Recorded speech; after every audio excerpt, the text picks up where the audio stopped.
الحمد لله أولا وآخرا والحمد لله سرا وجهرا وأشهد أن لا إله إلا الله وحده لا شريك له وأشهد أن نبينا محمدا رسول الله صلى الله عليه وعلى آله وأصحابه أجمعين والتابعين ومن تبعهم بإحسان إلى يوم الدين وبعد فالسلام عليكم ورحمة الله وبركاته ورترين كنا نندم دمان شكوني بينو الستين نغو بينو الستين شلا المهم سريو سريو ترين كنا يغو يغري لمن غريسي ودا بيسوكوني تنتغن دنجم مندنغالي حالا بيدي adanga dingira beedi lenki algamisa banan kabu arfa Allahu akbar hijriya nga ujune kamona gati tanna gati sina bane aga gemu juyen qason tanjike lo 30 juillet 2020 oga tagu ke darsu kama arafa kota daru odigamo arafa kota mpasangunta hunyani oda ko daru nanti inchallahu allah ganaɗume oga taxu lenki duwangen xanne maxa nan duwa hadaman cuuɗa na duwangen moxolla gana ko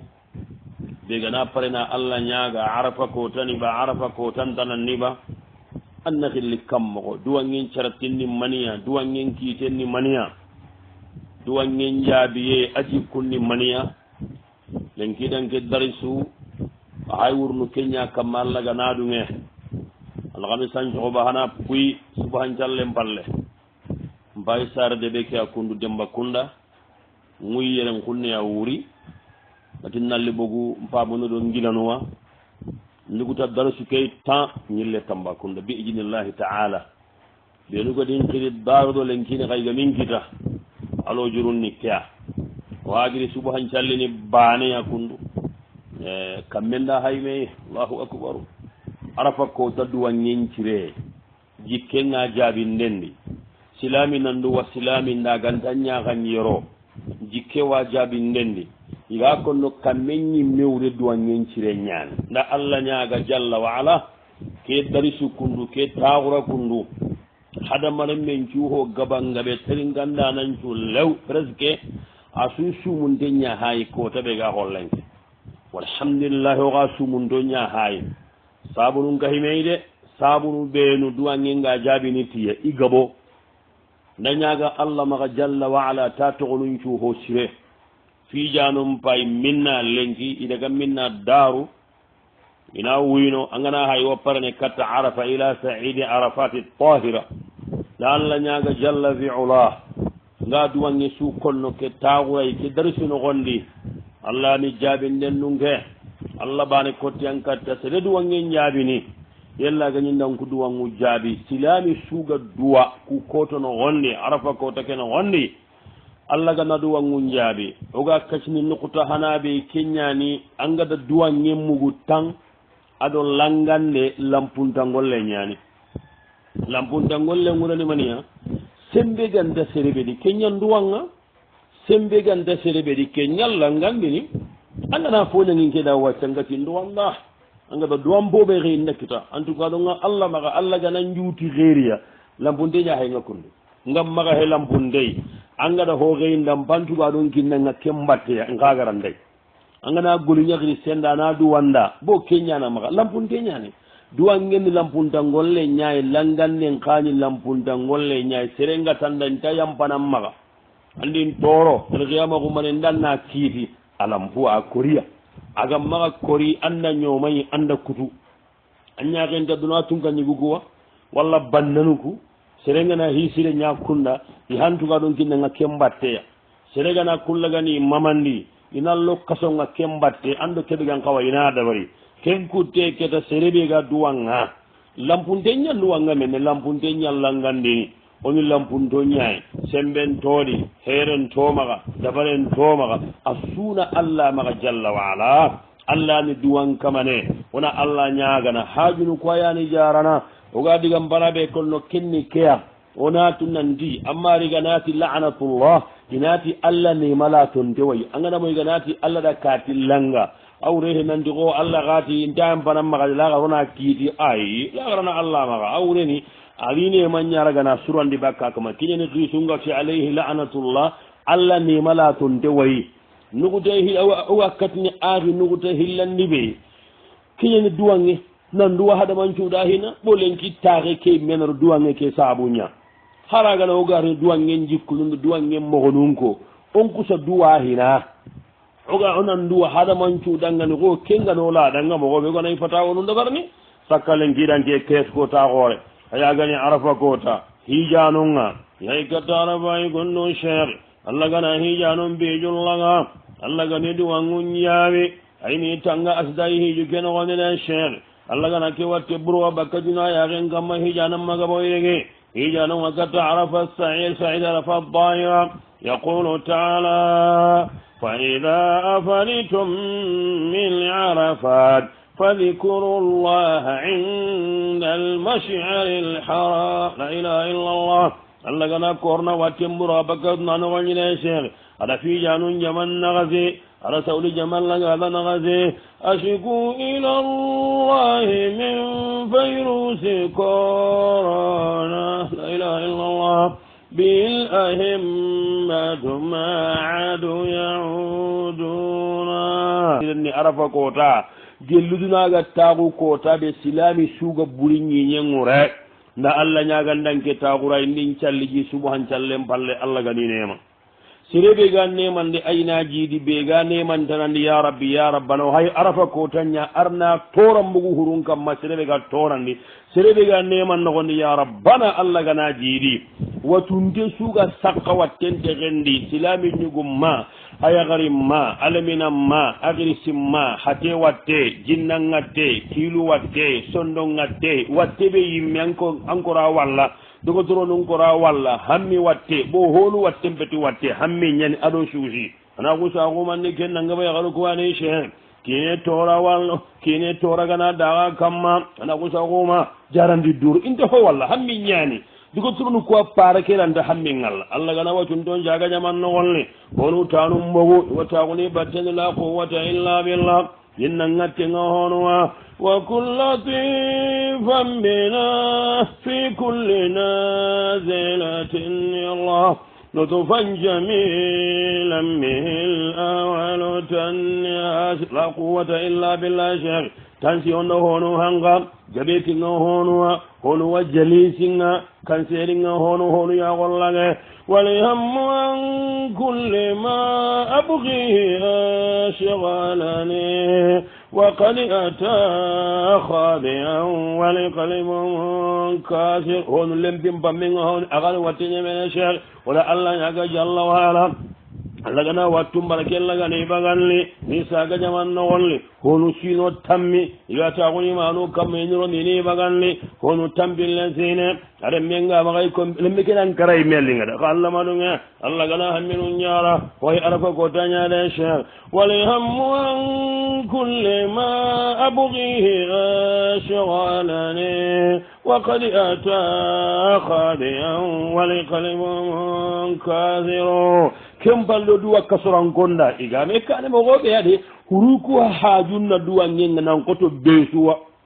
kumbaga karake te hegadi gollum batte ngari honu go lagara ko take sere shuga daga no annimisi harangol lunga nan baga annimisa ngannatu anda fo kahya angana hay honu ga kalle kaccunya hay el arno tanga musimuni meno hay menen angana hay honu kalle kota o kota hay katta qaburan na gondiyan angana hay fonu kalle immin kuma makkara i qaburan na gondi sekoni ban kunga duwa mun na sheikh kinga na jurno watunto kunya hamminna duwa nginan koto besuwa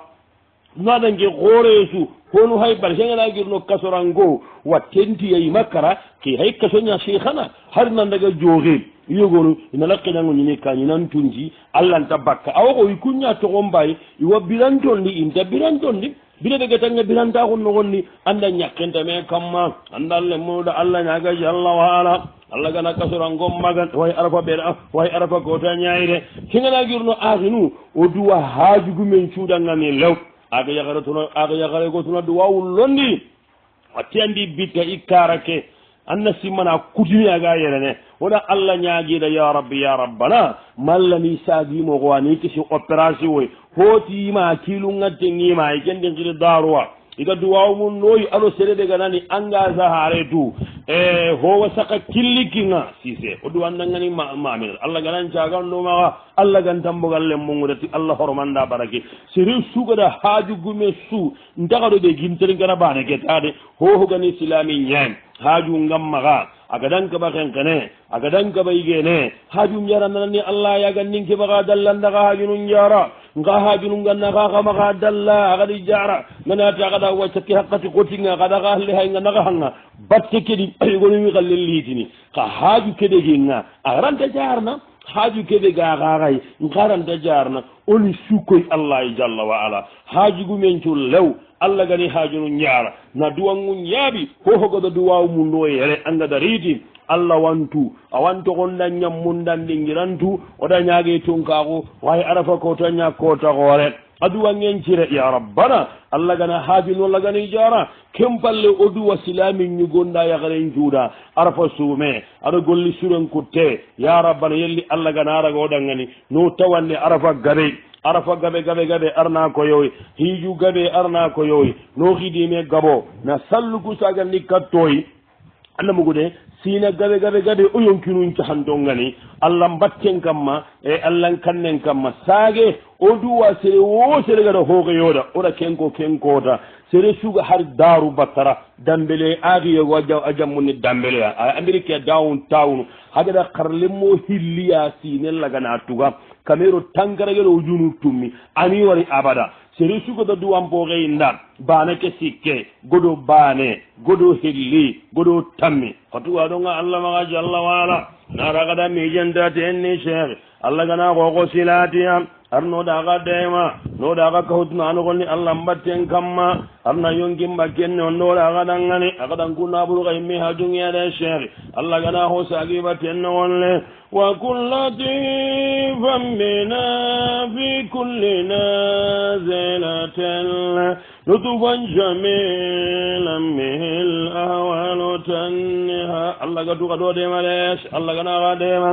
agaɗo kanu arnoɗaga kanu kada gimaro allah gana gimaro dagay yo jajakum rabbukum janna la ilaha illallah jajakum rabbukum jannati adnin ma'al ikhwani fi qimamil qimami jimme franjia asta jajakum rabbukum jannati adnin ma'al ikhwani fi qimamil qimami ya rabbul arshi yajma'una wa antum بدار كرامة أغسل لمقامت وغنيغين قرن يتواغن تواغو نور دورا نلغري أين تواغن تواغو خير دورا كسل غري أين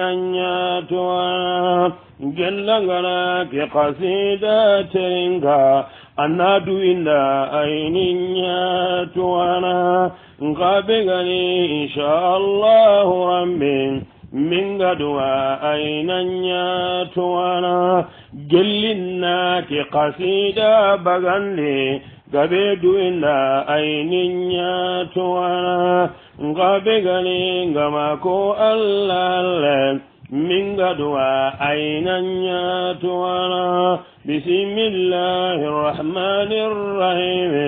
karangen jompeti kamanen togonga bismillahir rahmanir rahim isoran jompeti kamanen togonga bismillahir rahmanir rahim hijiben timmetin kamanen tonga bismillahirrahmanirrahim soran jombeti kamanen tonga oda Allah nyaaga jalla wa ala sudanga mi lew ko gara ko mo gobe Allah gano da ga sudde ma no da ga horoma dunado lagara o garni kata aag ñu nugude hillandi be aagi tana duwa muru down town ha imman kara buriyanda yede kusina so akori wallah oda Allah nyaaga keta watte agani ba dabar yagani korti yagani konte boko Allah yo dogotoro la korni watte ngalla ga Allah kenta korni watte walla dogotoro la wacini vraiment on peut rien faire oran ta ho hoda keta Allah kelande ken konno Allah korni hoy nandi idan ta ho nyana ay watte sunta mu ko Allah awatte keri bo gontu ajarandi mo awatu oda Allah nyaaga nyimman kar yelle Allah gana sahandi onari kata akhi nukta sikkanni kinyin hukumu du'a nyenki tenni maniyade silamin nan du'a annan tauna Allah nyaaga anduna khairi Allah gara khairi akite ni maniya tuwano mbange peresi killo nan ngani dhahaba jumhurul ulama'i illa munqulu kulluhum anna du'a ala muslimi wajibun ngam kanu gari lawati ni tuwano ncu lew ngana mu kinyi me lew tuwano ncu lew isu daga nan di du'a ngen wajibi nya islamin kamma ngama kanu gare ne hakke tuwano ngabe ngati du'a ngen wajibi ngama gobe nganta kannan nan maga dangi kemba ngal lata ngani tuwano ncu kahinan tona alla nyaaga kenni wajibi nya hobe gele ken jabu dalli hana be gayi alla dali jalla wa ala wa ma khalaqatul jinna wal insa illa liya'budu ati muhammadu jinna do adama mi tagati fofo agantati ni batu annake ayge muguba imo tagati fofo agantati oni batu arnu umana bum bashiri hadisen ko radiyallahu anhum nandi annabi nyimme jabi sallallahu alaihi wasallam ad-du'a huwa al-ibada kharrajahu ahlu sunan ibn hibban annabi ñimmen jaabi anda duwange ngarde ayani allah mbatte yogono continue ko men ke hi harangama allah ñaaga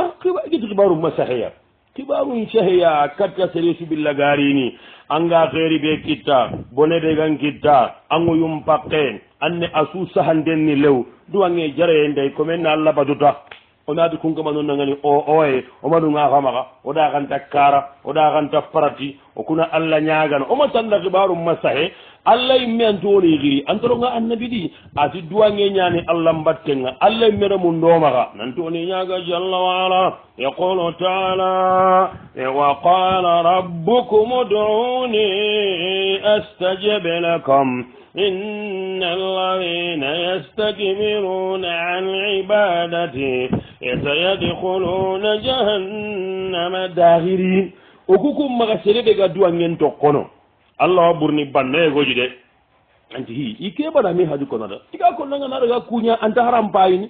yo kella wanyana duna bannan kukun kungu aga nanya anga mala hana burenga walla ndana hanga malingo karadi annara karatana ka igonu kummogo kenan danna Allah wara maga Allah nyaaga ay Allah ke nyaaga ne akoy Allah mi antoni nyaaga o kuma ga sere sunta duwanyen to kono aganda soro dantando serebe ganta duwanyen kairintu ado dundare ado Allah gama takkenya serebe da ado seri faratinde anne guru mukani ku kiki go kiki ho ngemmatu hoga duwanye an koti ngemaga e bari hi sire ko tan ngemaga ko duna taxu yimme laxara taxu yimme ke ñankotan gemmaxa an na ke mu kuyugonu ya kan nke ke matu xooxe duwange an xotin ke maxa tan maxa kende bari allah ñaaga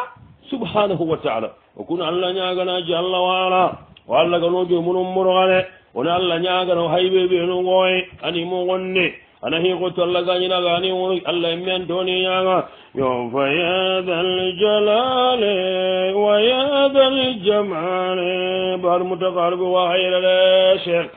fa ya dal jalale wa ya dal jamale wa ya dal maale alayka tikari o tuge allah gamma subhanahu wa taala ohinuncuno allah maga yo fakun inda wanne wala tuslimanne ولا تغدلن بسوء فعال أرسك ما هو كما فأنت الرجاء ومنا الدعاء غرقنا الله نغرنا الله غيره فأنت الرجاء ومنا الدعاء ومنك العطاء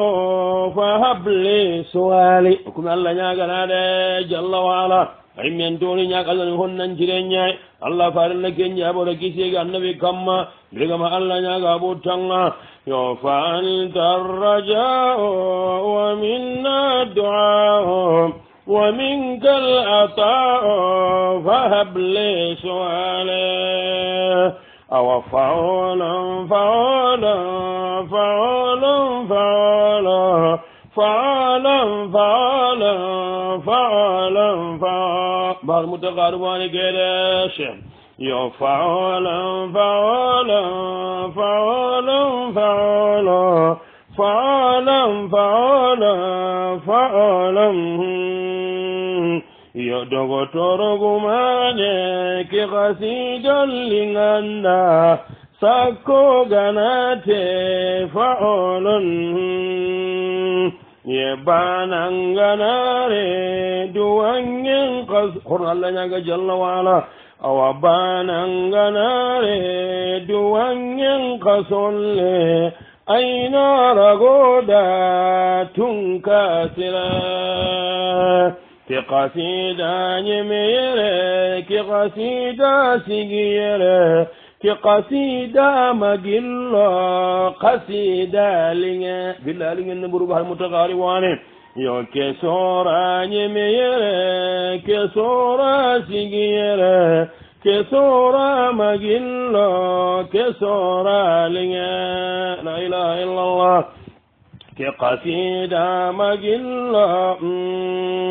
ke qasida nyemere ke qasida sigiyere ke qasida magillo qasida linge ke sora nyemere ke sora lingenne ke sora sirenne qannel linge la ilaha illallah yo Allah winceda khaga winceda gumanen ni sheda qannel linge sisen ni sheda qarambanta winceda nyimeni seda qannel linge yugundo ya kharo lemunundo giliso qasusu wa kento qannel linge ntuwahum magoro nchinum magoro kin qannel lingenne nenel linge la ilaha illallah wala quwwata illa billah ntuwahum magoro nchinum magoro kin qannel lingenne nenel linge nkawandol lingunne ndigamul lingunne mogonne yenne ncitillinge ali janga nanto munda iyo kella famin ali janga he amakara mene Allah daraja wala to geju wa famin ali janga na ma goro keju wa famin anga mala hibani kike anna bogote kega kinjiga magata kan nemali agan nemali mo adiga munta famini a kenke on taka togo na ganno na gan koto gare ona arai kenguna corona alla nyaago suna alla nyaagal lew dunan kibaru lagaran kibaru junubunu mburu gayu wattu njaare ali balan nyonte en na waseja ngodangani na kande kinoi oremmu na yagunu newondi lemmu nyagunu ni newondi serebe lempi gam khotammaga nani wondi sahari yun kibaru kasoran kombagandu tambonun tugande hammin cujarande lew no debun tanga no debugumun tanga no alimami nun tanga fitna magaro debundi no jama nun tanga fitna magaro debun no gondi masha Allah wala quwwata illa billah fitina anda duna gilendeni hakkatin kare kana hotini ade fitina andade de karana kana hotini ade wona Allah nyaaga jalla wa ala har mo missu hammi ngana nyammaga ma hawje ma tonguki ado taga o lampun do nyani on ta sabu hammi on ta sabu suno amari hammi de go yoga tam ina ko so guma khasiribe to ngani silami Allah ran kengo de maga suno angana ari suno maga dangeni hakkan no maga ken kon to gono maga yigen to gono duna hammi no mbatte nanti watte nyang kotangam iti watte ñananga walla tammo ñanga banga manna kaso ñaay malle menna kaso ña ma yagare kinan galle an kinan juntankara pati andana gallinge hohonta ganaga lemmu mahari goro walla manan tan kina dangara kiyega kinjiga mo hohonya adan kollonta gon nanyi mendi walla nan damma kara amba bakara mayagi parce que hubi gani walla ambane kotti amballe munnaga awa fofo sun tammaga hu khara gote walla yagare ankina kaytin bi goto akoririni ma compagite goto walla toñangu e tagalle mure wammaga agan toñana walla kiñe tora walla yakke tora walla naburin kasara tagangam walla ligiye tagangam kudi menu susu lew matan nam maga suno de amma garan kan gon maga amma garan nyige maga koni kamane nyana maga Allah jalla wa ala kamane ke ngana holla ken kon ko aga ngunyini angana giri aga nyagana kamane be wuro ay mega yankana duna kampate kenandi koninke Allah nyagana naku hammina ko inna jara am paw jamana kedo aga ne ando sere nyagana me ko mo ko tan ko sere ngana tintanga antanga Allah kenke a handu anyemma ne adduko anni giri anni mama anni ñagam pajunga keɓe ala kembane adu kam maga hawje kemolle ngara jalla wala tuuge sugam maga xeeri a sukkini allahy an kibaren cukkini allahy an cittun koye allahy kam mun ɗo ñankama anan pammin jara subhanahu wa taala allah ndo taga ayano kareni allah ano kamanenga nke taganda nanni allah nke kamanne ñani allah dembagan kabaytangalle de nke taganda nanni Allah nke kamanne ñani Allah jalla wala osu taganda nanni Allah osu kamanne ñani Allah sere bane hohe jaman bane hohe kabila bane hohe sere be gana durun lay nan baray nan ciga kane ambe wamma no ngane fa'ilatun gembaga may tangalle la ilaha illallah Allah nyagan sembe Allah jalla wala la ilaha illallah tunga sinangla razikamma la ilaha illallah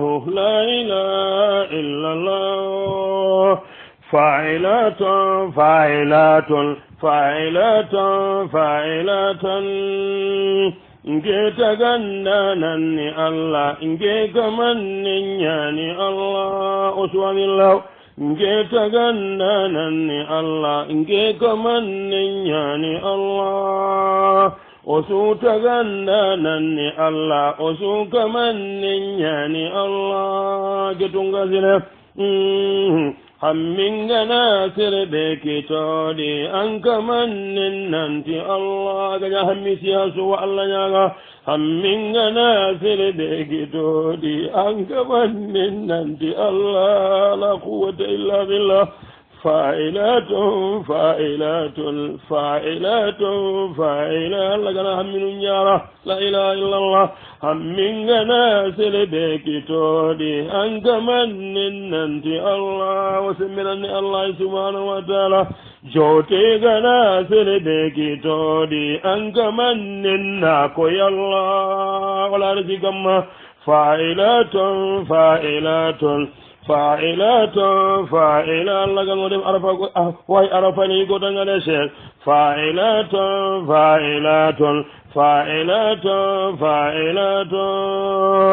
jote gana serbe kitodi an kamannin na koy Allah hammingana serbe kitodi an kamannin nanti Allah la ilaha illallah دنيا نغم بكني همي غوكتو غيرني الله دنيا نغم بكني همي غوكتو غيرني الله دنيا نغم بكني جوتي غوكو سميرني الله دنيا نغم بكني واتي غوكو سميرني الله لا إله إلا الله فاعلات فاعلات فاعلات فاعلات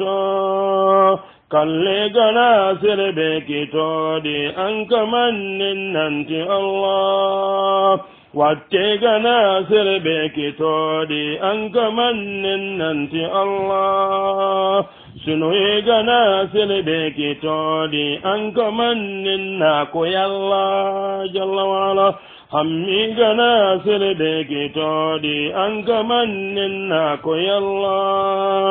nkeno gompa kanni jote kinge semmeranni allah nkeno gompa kanni hammi kinge semmeranni allah fa'ilatun fa'ilatun fa'ilatun fa'ilatun la ilaha illallah unugdatu rabi'a oka katta aaga nuguta hillandi ɓe keñani mannoga allah ñagana mannoga allah gilloga allah ñagana ho hana yano kamane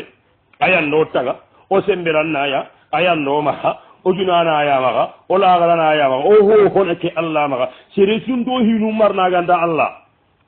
o hinu marante gandame jemi kunduwani gambiye wowa mum nde gon kara anga mamulli anke ñahay kalla kamankane ke anoga allah ñagana aya honoye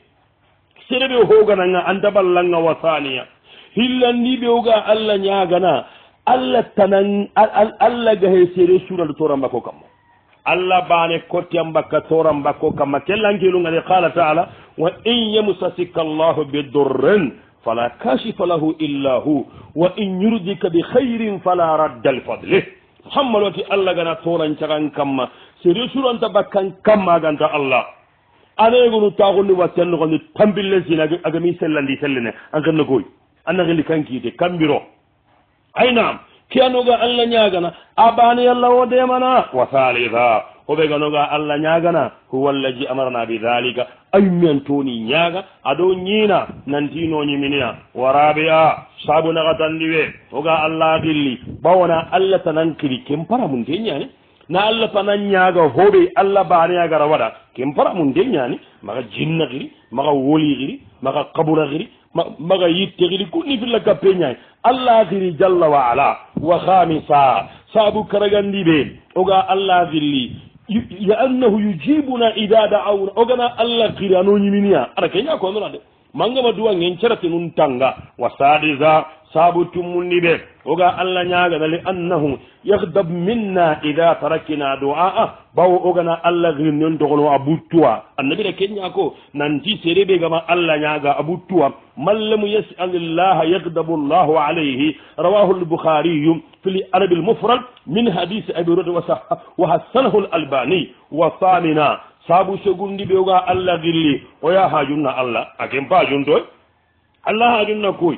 a hajunta malaika nukuɓe nuga maga dono ndagada hari arjanna keɓe taga yimme hajuntay allah kenne allah ta jalla wa ala wona allah gilli par ce que oya hajunna allah a tigana payino suddenga lew ina soro tagi hotanu sago batten nogondi aɗa kundoganta bana nuguta karagandi ñani ke sasa masha allahu la quwata illa bi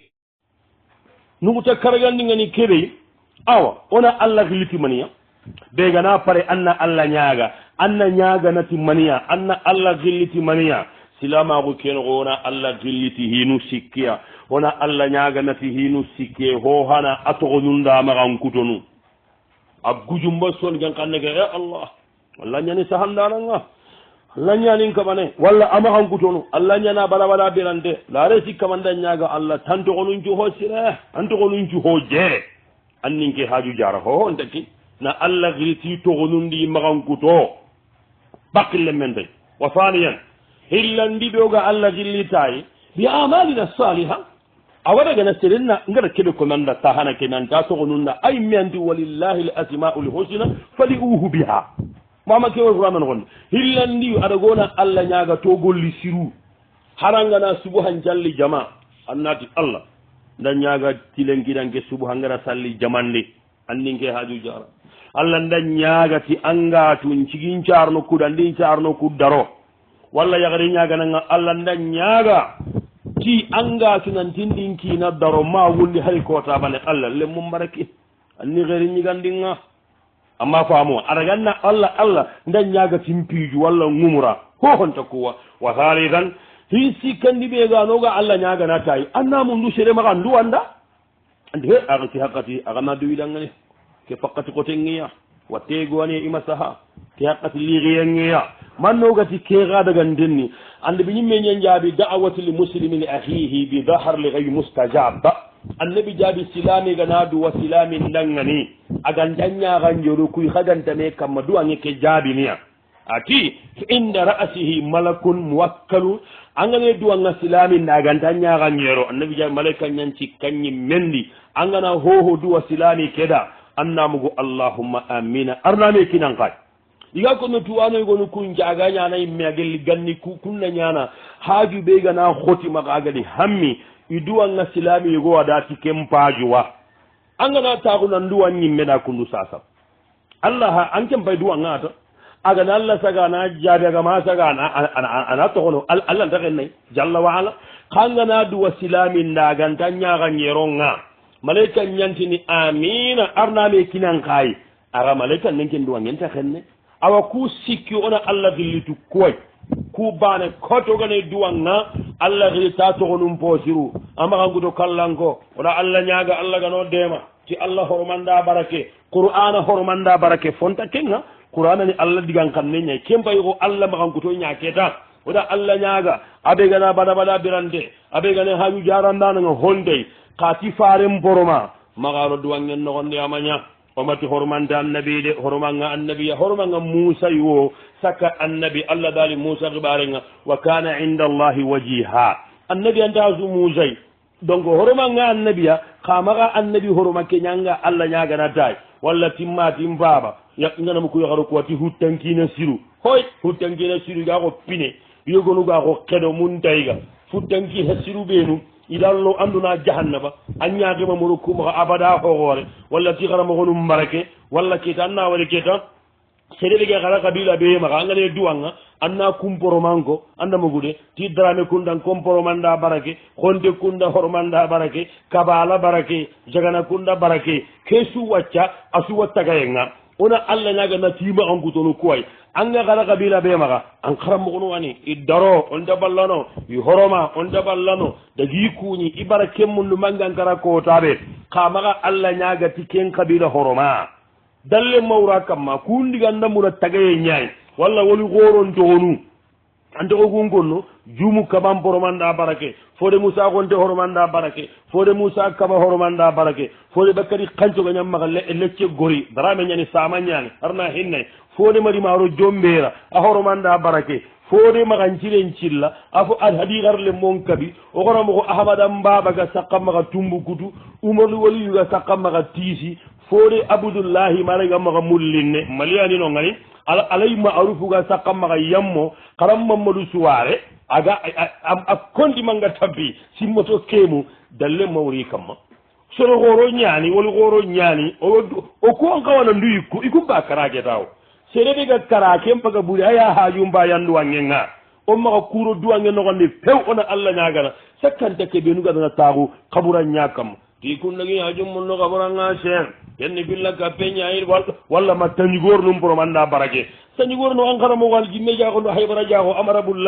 lasana bulli xaali oma ken nakkari xa maxa allah ñagati horomanga mat wanda digame keregana faamu sereɓegeda ken ɗaɓari tam amul lim konada nanti ha maxa keda bari kukunu sasa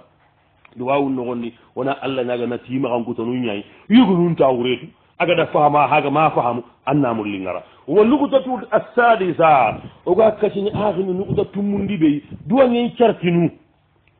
cartinu anganayi allah ñagana kuɗo andu ange ke allah na jaabi aña arafa kota aña arafa tanamba duwangen caratingani keɓeyi anna allah bane xiri la sari bisidqini anna allah bane xiri ti tonguntaxu xalasiye kamma angana hotana xiri allah ga he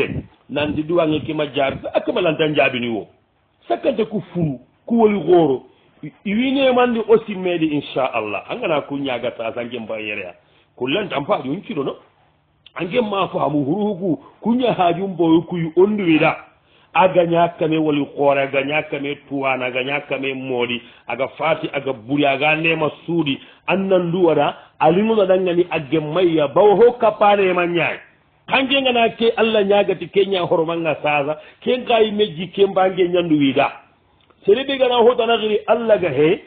an paadu kenta jaabini parce que akamallantan jaabini ken beti boneyde ko agarono filla kappe mbabundi gellaganayi an kamanga weetu amma famuwa egonon ahay gonu maga kenni ko karammogo daronde ñaay karammogo daronde heeti karammogo daronde nan egono hay ke ko nana ñi karammogonu ibakke may singa itam masigi xojen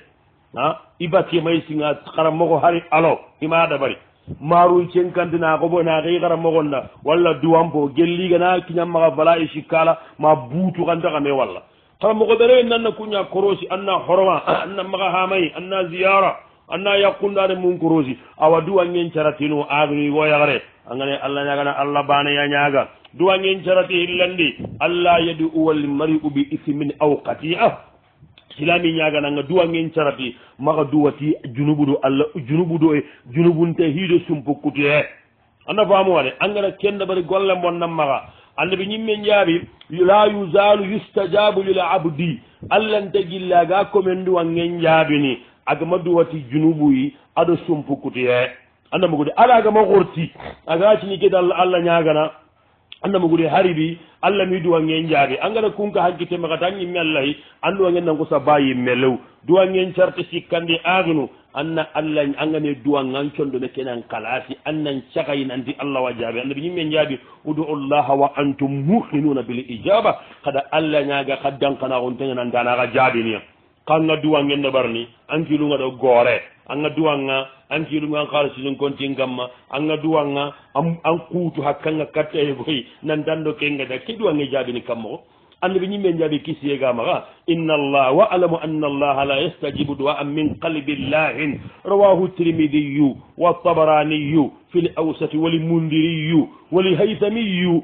annabamoy annabi jaabi allah anta duwangen jaabinaga bakka sondomi ɓe hakkilunganta kamma nukutatu saabiya nukuta ñirundi ɓe ga kasine agno keñane geta adabu du'a duwangen jikkunu mani angana pare anna allah ñaga igo yagare duwangen jikkungani keɓe anna allah tiga hina annan calli faare maga duwangen kane maga dagata allah nke haju jara allah tiga hina igo yagare allah ngan tigana kammun allah ngada keyri sukkitan care allah ñanda kininga allah ngam mamana andi ña silaminga allah ngam mamana ammin ña boroge allah ngam mamana ammin ña yattime allah lemano gusu konti walla anna tiga hinata anna salli faare maga kembire kede anna allah ñaga duwange jikkuñane kede agnu sereɓe ga allah gili direct anta tiga nanda salli faare maga aduwa ingana hari jaabini gellugumbanaga sogoɓampe wa faniyan duwangen carti hillandi maga allah ñaga hoɓe sariyan nogondi kenganta ñana walla hakkilen karaganta ñana sariyan nogondi aganta ñana ken misalen kanantanna allah ñaga nan ka ñannabi ñimme e honake kara holle min walla allah ndan ñaga annin ka sigendi kammuke nandaga kammuke hay nalli ko faren mogo e honake kara sombi min walla allah lahannillo arijanna mbirante kallen kane allah lahi arjanna hoor yagaruku anni koyga nin togo birantaxun ando allah ke wacca walla angatinanti keɓe haqqilengatu kasnantanta ñana ko allah ndamu ndammaxa allah anni mbirandi abada abada nammaxa kara kene wa ñana de arta ñana sere maxa allah ñaga kuhi ndambuwa hoho sariyangatanta ñana maxa allah ñagay hoho angatu haqqilende aranta ñana maxa allah ñagay duwangen jikkutana ɓe gano annan maga allah ñaaga junuɓuɗo sumpu kutiye maga genda bar de sumpurankenganan toro anga mayampa maga awa se allah na kiitaxanaxa maga allah ñaaga tu angana ñaaga junuɓunga anta jaabine allah nta junuɓum munna ko kenga genda bar nan genda wala biyan duwangen jikkunaxa tandi angane duwanga annan kittungutu kata kammunga annabi ñimme ñan jaabi kisiyega maga inna allaha hayyun karimun yastahi ida rafa arrajulu ilayhi yad aw alabdu ilayhi yadayhi an yaruddahuma sifran khaibatayn kharajahu at-tirmidhi ibn hibban wal munziri wa ghayruhum ande bi ñimme ñaabi allah honnancire tunkasire ayagunuwa ko men ngani kittun koy kattay nanti allah nku anan kittu kudurun cagandi allah yagunu ken dabarne subhanahu wa ta'ala duwan ngen no gondi nan kitten mutu atagandintenni aɗa usemini gara keɓe ko rahimahullahu taala dingiro ɓeenu dalile ngari nanti annabi ɗi kitten ŋutu wono kitten ŋutu ko a gañi duwanga kumari muri e kutuban nogondi aɗi kitten ŋutu arafa kota aɗi kitten ŋutu safaro mari waɓera aɗi kitten ŋutu dingiro ɓeenun annabi duwa ami kitte ŋutu oxa duwanga on to kitte ŋutu kenni kandiya ko a ngane duwanga a sujudu yen nogondi allantan kitten ŋutu ko a ngana kabari allahu akbar kattambil ga xarange njoppana duwawu keɓe ga annabi dada bari ami kitten ŋutu dingira ɓe keta dalile mari nanta aɗa wutu mo allah ma wutu anda famude kembire machallah wala quwata illa billah an pan kitte ŋuttuwa kadi bo kitti wuti e a wakkahini duwange jaabi e a saratinunga angalla ñagana an kittu ñankante angana walla bidonu harangane kutuban nogondi walla ngani muhadara nga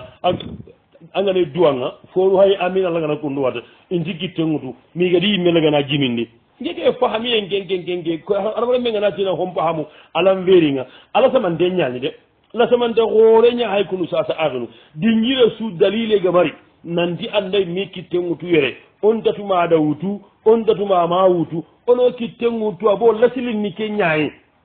dingironu ɓeenu dalile ngari nanti ami kitte ŋutu on to kitte wutu matuman nafaam wa kadalika duwange jikkutara ɓe ga duwange ngangane allah ñagana allah yansa magfirata dhunub fa innahu huwa li aham duwangen jikkongane duwanga maga mungu junubu nu mburuganden duwange keñangato hoholambe anken pajunga hohoy duna birantagun nogondi matumanda fahamude allah nan junubu nu mburuga keñankota suwa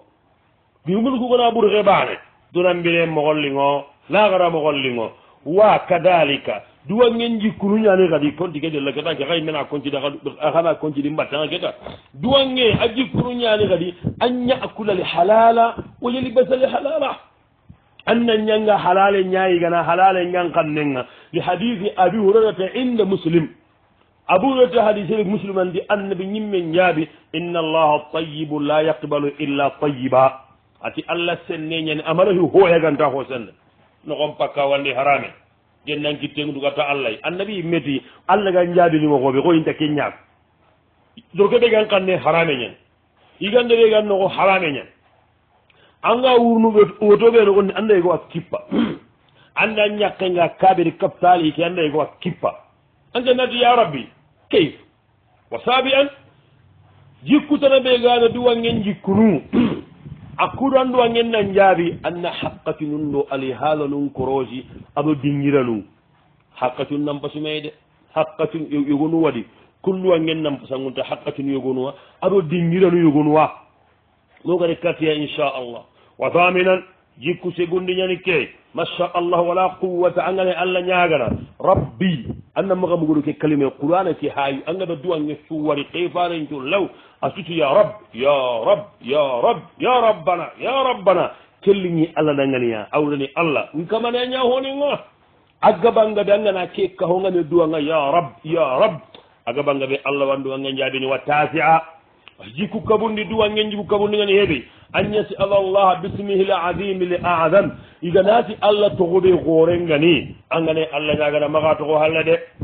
masala ko ya hayu ya qayyum allah wa kemum no ɓuru ma yigonunti kiyani allah togo goore de angana magana allah gan jaɓini ya hayu ya qayyum ya angana dalla konno annampajum allah ndewa allah gaftenca hande allah lemmega gonnega allah ndi lemmen jira goyime saka yagarugu ya hayu keɓa haɗu koto ya hayu ya qayyum angana keke koto heeti ya hayu ya qayyum angana kekka handu ana kota gaɓe anga balla magam pajum jarene walla wa ya dal jalal wal ikram ya annabi meti alizu bi ya dal jalal wal ikram rawahu at-tirmidhi wal mundiri annabi jabi ya dal jalal wal ikram khagane duwa nga khamma ga to halle qaduma kon nen kamma wa ashira duwa ngen jikku tamunni mbayagnu anyule hala duwa ngeke annam malay anna kota gabe magata anda Allah nyaga tabane tamasi wanna usawara o gabe hay kundume anna allah ñagana ana ke mbabana jeexibare ke xoto mea koy axa ke sine su juma o juma mi ngara saxa ndange mi side anke mba xorti yakkum mba xorti dagayya allah ñaga haribi maxa tumboguntaaxu duwangen noxonne allah ntamonda agama kuranken ankilumugu jaabe ke me kam anken allah ñagata allahu akbar badu samawati a gana giri jaaben xanne maxa a ñimme siña ke porlo ɓega ñing kamma keno min na de sere sugodi on jimme ke angana ha yogonuro hi xoteedi ima simma iwa bakkadi ana hiri bogadi ima nanga xala duwangente ke munda de nan lampuna mparatina wara allah ñaaga hari moodinu menuga toxo ŋuttu toxon ko sende angana tampi anna wara andagana manganna mustajabu ngari bireɓe madumandingollage ndiga men paam wa kadalika duwangen jikkuñani kada ngane duwanganna maxa mungu an carano mbilliya aɗa ŋaagi silaminu maxa duwangen xeerin xerexere katta mbane na duwannuda na duwan caranonda aɗan xaran moxonu aɗo silaminu iti wolnu sikkeyalli wol xooro sikkeyali ga dagana deɓe yegoy idi fangenga ko xaare igan xawanan kare furen dano allah komo siri haji wa hure nanti feeri ba non kundo allah no doome iti ya rabbi noon no awa jaabini iga kiyata xaare ke hay in xawana kare furagumen dano hohoɗa allah ñaaga bane ke dangi few xaren kam maxo yaxe teqeɗanguñe anda famuwa bane ke terejin kam mata jee bane ke dangi ko siigu fakka dana horengane wurnumoxoɓe few angatu ken ka jeo xanta bane ke bakka bane ke dangi awa terne jin kam maxo sereta ko serede ga terne a tereta ñee iga kiñe waxa banengedi siginde itixa kuncu allah wolinu manengani xaga jewontame kare an jembe hinaga karanken paga dangi ko yani ko hankenta hillandi ke an jen dangi ko sidana horenga wuru sikkandi anyalla gari hallangen paga nyago ko serebe ga tere ni taga ji talla gana jowondi manda gadi faransi kebe ga dangi ko hanken mo ati ke awa intatude gundo be ga Allah maga kala begi ke maga igane duwanga iduwangi meda adi sara nonda ado silamin cullew filandi ke aha ati keke garen kaban denni igane duwanga iduwangi meada adi sarano ibada madu wasilamin kutenda idige banara awa angana mo ngati ke bada madu wi sarano nda o sakkante ke silamin kutte di frasi bayinan kunne angana hari sulistre ngande duwanga haramu gel maminugo ina suwa logono duwangel logo de nyamba sangunta ndasima wa hadisi ngaw nan disede be gana kafari ye nyaaga nanti allah kafari misilu monni gollu misilu mon nyagarunda serebe gana ke ko duwangen no gondi silaminu ku kontim pakke allah wa silaminu ku kontim pakken kinnanga baraje wa thaniyan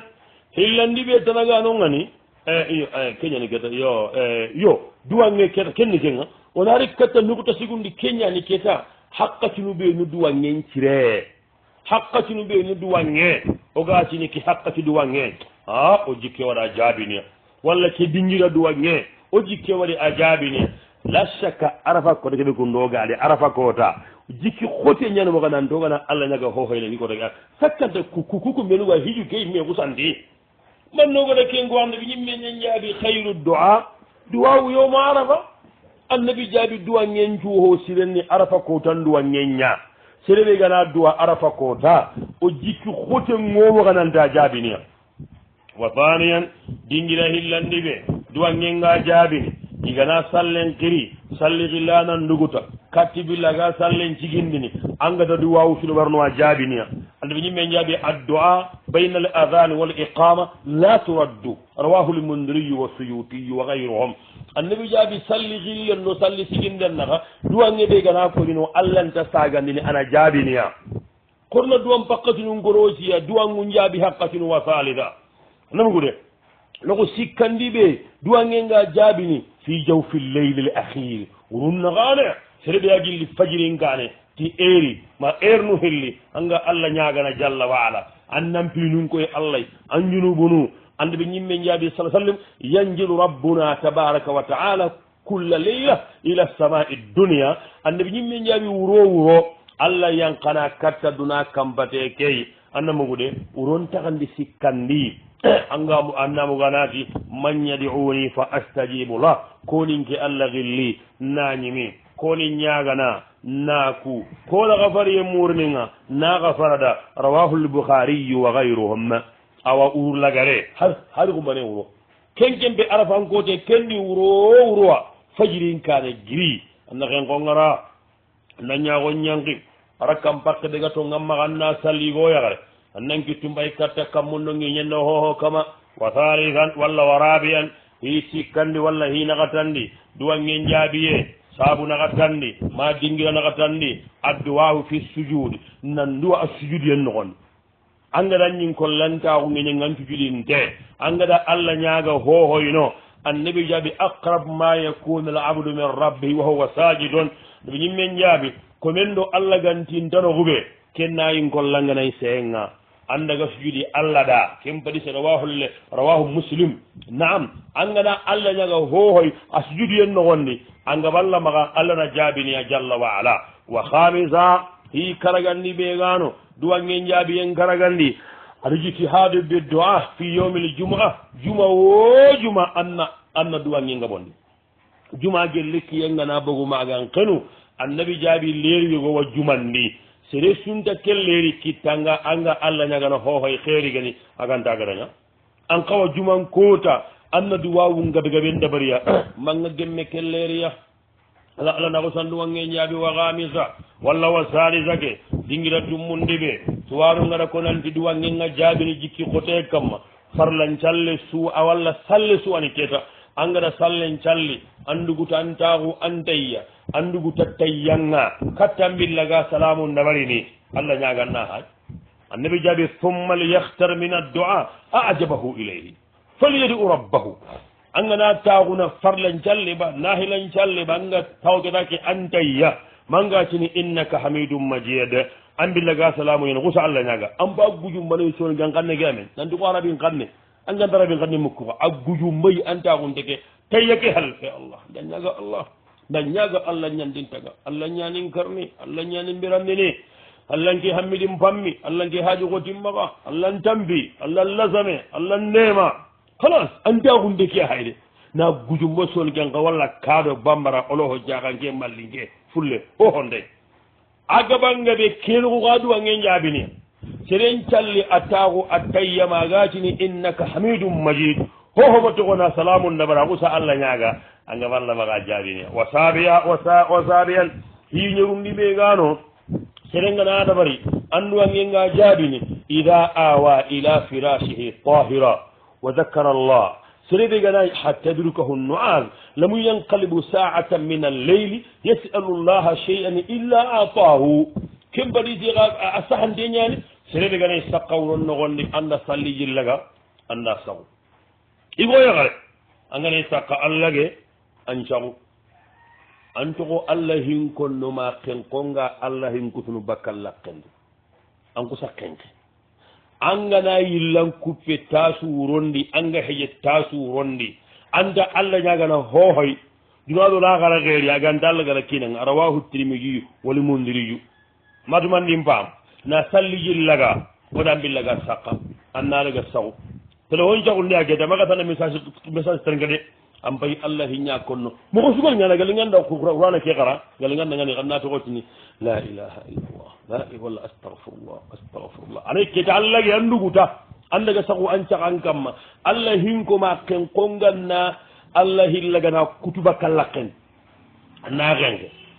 anga yillan kuppe tasu kenuro anga girna allah nyaga kemba tedi allah wanyananda wasaminan fi segundi duwangen jaabi yenji ku segundi hadise be gari fi sahih al-bukhari nandi tere be gana sanguron no gondi akenke agana heje igo yagare ancago ankenke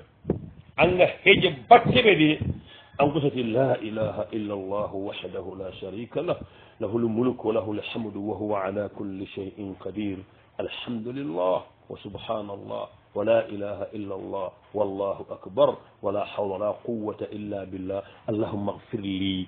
أنغرا كيكو أنغرا الله نغو هو يكنت أغري الله وجابي يقول يا غري أنغا سغورون نغوني أنكنك أنغا جري كنكو كدي بان ay oyi ke wara hutu duroke non ke duwaw ko anga hejambillaga o konno duwaw ke ma hargillo la ilaha illa allah wahdahu la sharika lah lahu lmulku wa lahu lhamdu wa huwa ala kulli shay'in qadir alhamdulillah wa subhanallah wa la ilaha illa allah wallahu akbar wa la hawla wa la quwwata illa billah allahumma ighfir li anna gusa alla ñaaga anta hunde kedan antaxa ke kamma annuna hammi allah gara hammi annabi anna jaabi nanti allah wandu wange jaabini a tangana gusa giri kembatteɗi allah ga sallijil laga angara salle su salli kembatteɗi allah waragana allahu akbar ako hay ke batiyeɓe yikkundu sere dankanakunta sere maga nanti ambati yullage ka keke mandanke dankanaku ñaha maga nanti salle lage wa tasia jikku kabundi masabu kabundi duwange njaabiyen cabundangani sereɓe ganayi allah ñagana kammu tekkenŋure hade sa ha hindarna kunu kammeke ka ñiroñolle antarini anta kutini sahalu bun sa ari hari re anda kenko nandi ande ɓe ñimme njaabi sintani mataru dani duwangu hilli waɗi kunta sagene adduwau inda nida wa tahta almatari sahahahu lalbaniyu fi sahihi ljamia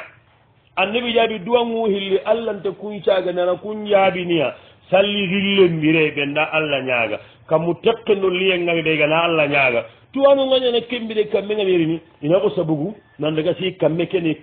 ikatu annabugo ke haji senne ñay kondu agiri allah bange kammundi kamme gana jogay ta sali yillaga andar ka hilikiñar anna allah ñaga mpajogoto allah taxanna ha